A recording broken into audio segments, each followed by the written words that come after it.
সুপ্রিয় বন্ধুরা, আসসালামু আলাইকুম। আফলাতুন নাহার্স কিচেন ইউটিউব চ্যানেল থেকে আপনাদেরকে অনেক অনেক শুভেচ্ছা, স্বাগত এবং ভালোবাসা জানাচ্ছি। সবাই কেমন আছেন? এই মৌসুমে আসলে আমরা সব ধরনের সবজি, সব ধরনের তরকারি এবং সব ধরনের মাছই কিন্তু পেয়ে থাকি।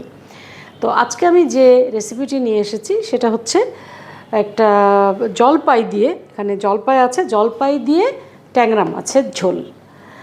যেহেতু জলপাইয়ের সিজন, আমরা ছোট মাছ দিয়ে, বড় মাছ দিয়ে, সব ধরনের মাছ দিয়ে আসলে জলপাই খেয়ে থাকি এবং খুব মুখরোচক হয় এই সিজনের জন্য। বিশেষ করে জলপাই দিয়ে তো আচার তো আমরা তৈরি করবই, এটা স্বাভাবিক, কিন্তু আজকে আমি আপনাদেরকে জলপাই দিয়ে ট্যাংরা মাছের ঝোল রান্না করে দেখাবো। এবং এখানে যে উপকরণগুলো আছে সেগুলো আগে দেখে নিই।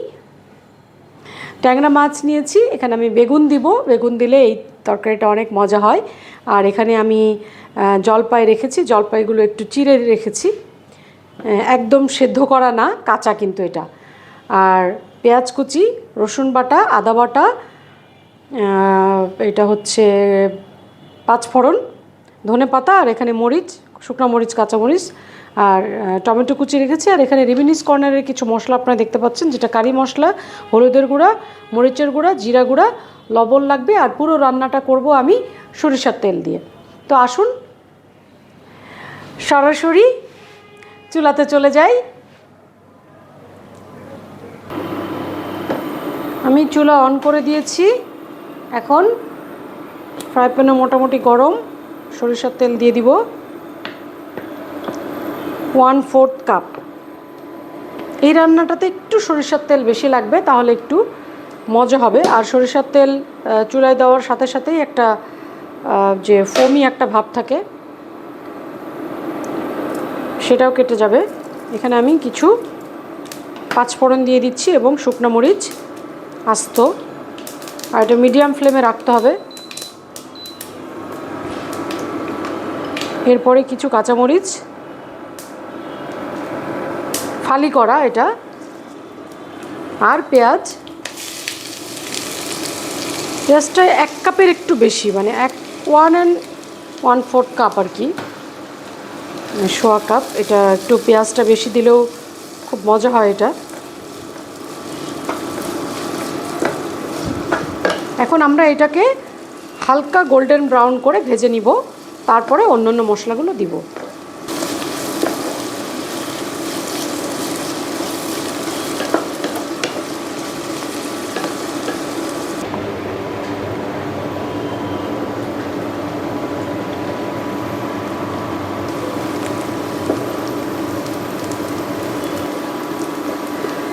পেঁয়াজ মোটামুটি ভাজা হয়ে গেছে। এখন আমি যে উপকরণগুলো দিব সেটা হচ্ছে, প্রথমেই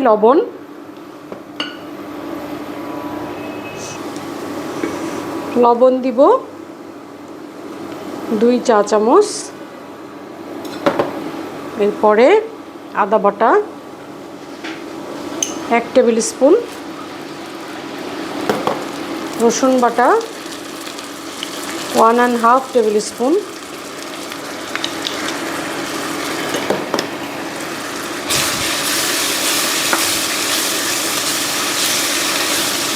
এই সময় আমি সামান্য গরম পানি দিয়ে দিব।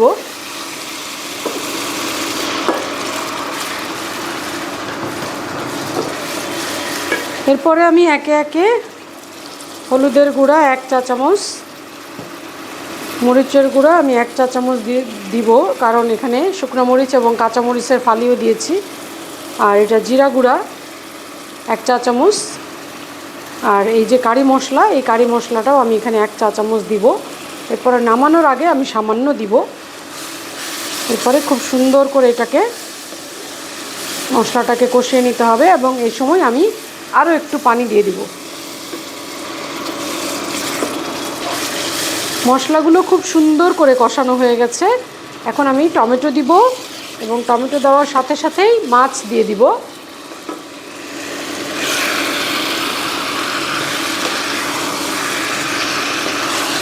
মাছটা দিয়ে আমি মশলার সাথে খুব ভালোভাবে মিক্স করে নিব।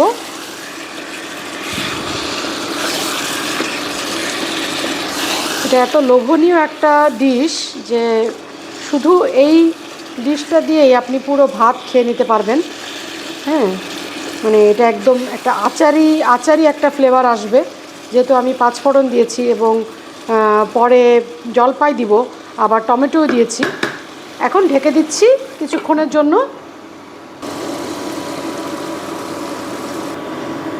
সুপ্রিয় বন্ধুরা, আমি 5 মিনিটের জন্য মাছ ঢেকে রেখেছিলাম। আপনারা দেখতে পাচ্ছেন যে কি সুন্দর একটা লুক এসে গেছে মাছ থেকে, এবং তেল সহ যে মশলা,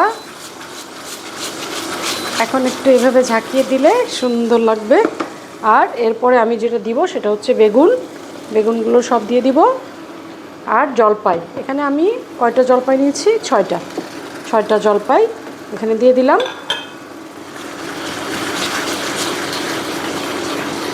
প্রথমেই আমি নাড়বও না বা পানিও দিব না, একটু ঢেকে দিব, এবং ঢেকে দেওয়ার আগে উপরে আরেকটু লবণ ছিটিয়ে দিব,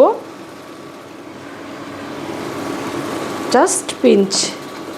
এরপরে 2 মিনিটের জন্য ঢেকে দিব, তারপরে গরম পানি দিব। 2 মিনিট পরে আমরা ঢাকনাটা খুলছি। এখন আবারও গরম পানি দিব। এবং সুপ্রিয় বন্ধুরা, আমি সবসময় যেটা আপনাদেরকে বলি যে খাবার রান্না করার সময় গরম পানি ইউজ করতে, তাহলে টেম্পারেচার ব্যালেন্স হয় এবং কুকিং প্রসেসটা মানে একই রকম থাকে আর কি। এখন দেখেন গরম পানি দেওয়ার কারণে সাথে সাথেই কিন্তু এটা বলক উঠে যাচ্ছে, এবং আমি এতটুকুই পানি দিব, কারণ বেগুন সিদ্ধ হতে একদম সময় লাগবে না। আর জলপাই যেটা করব, যে জলপাইটা আস্ত থাকবে, হালকা টকটা বের হবে, কিন্তু একদম গলে যাবে না।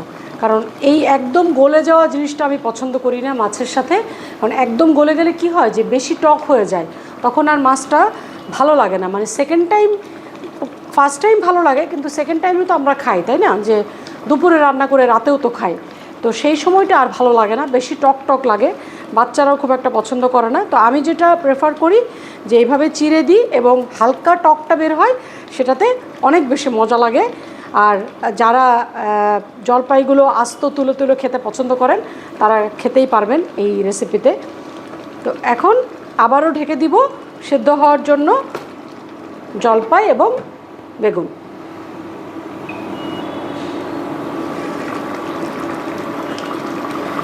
পাঁচ থেকে 7 মিনিট পরে আমি ঢাকনাটা খুললাম, এবং যেটা দেখা যাচ্ছে যে সম্পূর্ণভাবে এই রেসিপিটা ডান।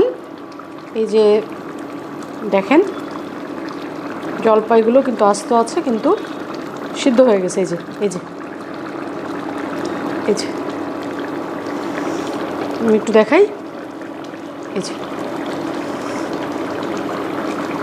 তো এখন পুরোপুরি ডান।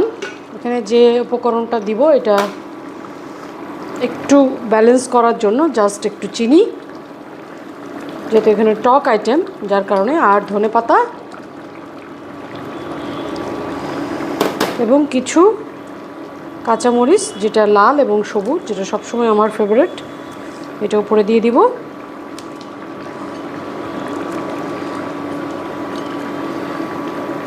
আর সামান্য সেই কারি মশলা, একদম সামান্য। আর উপরে আর একটু সরিষার তেল না দিলেই না।